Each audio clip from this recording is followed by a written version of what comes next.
I CEPOS har vi udarbejdet en stor skattereform, som vi har døbt navnet århundredets skattereform.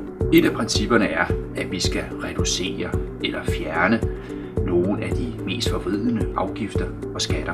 Når vi kigger på skat på arbejde, så sætter vi marginalskatten ned til 40%. Det er den 8. laveste i OECD.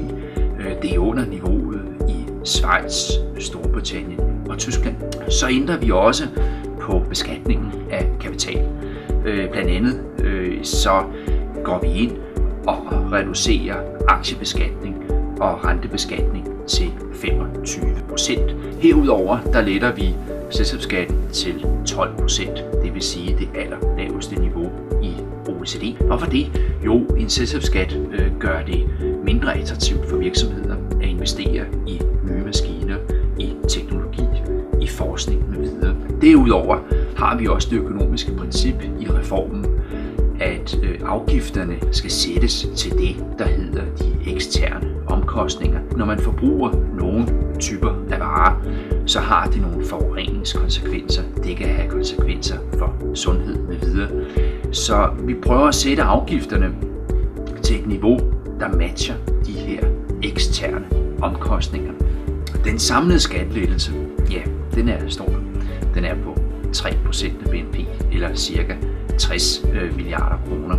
Antallet af mennesker i arbejde vokser med cirka 85.000 personer. Hvis man tager en familie i arbejde, en LO-familie, jamen så får LO-familien et ekstra rådighedsbeløb svarende til cirka 29.000 kroner.